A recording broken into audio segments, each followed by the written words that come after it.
Hello, it's Heidi Brown here, coming to you from my very own living room.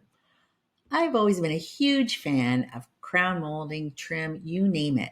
So when I was designing this first ever custom home for me, I thought, you know what?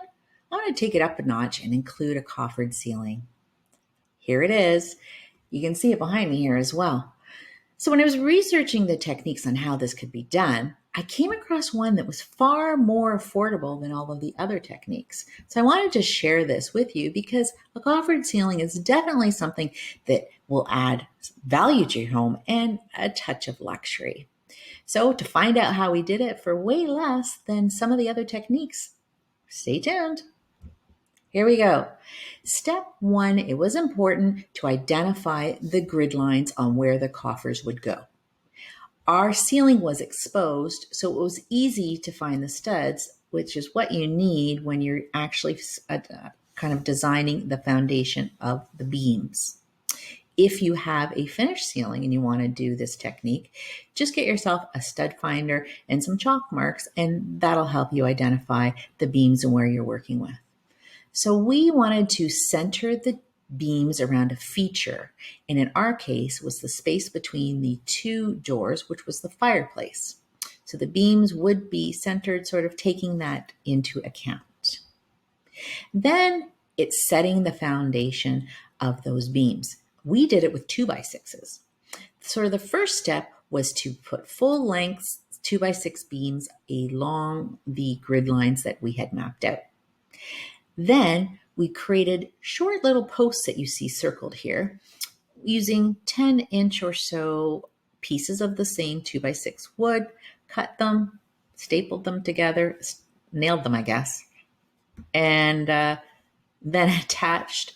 I laugh because I always find myself saying we, but it's really the royal we. I had fabulous builders that did this. My only credit is that I found this technique. Okay, back to this now.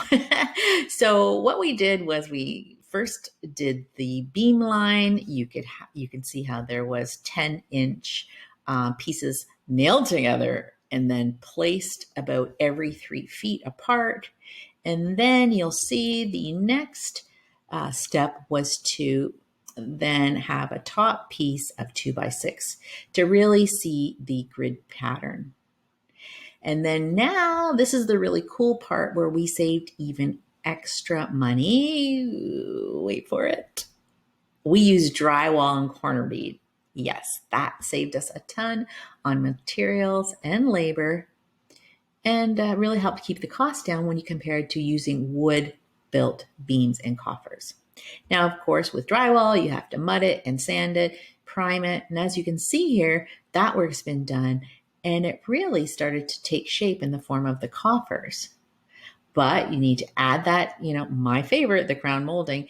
And we used a wide crown molding inset within each coffer. It didn't quite go till the end of the beam, but it didn't matter. It just looked like a natural extension of the crown molding. So all worked out.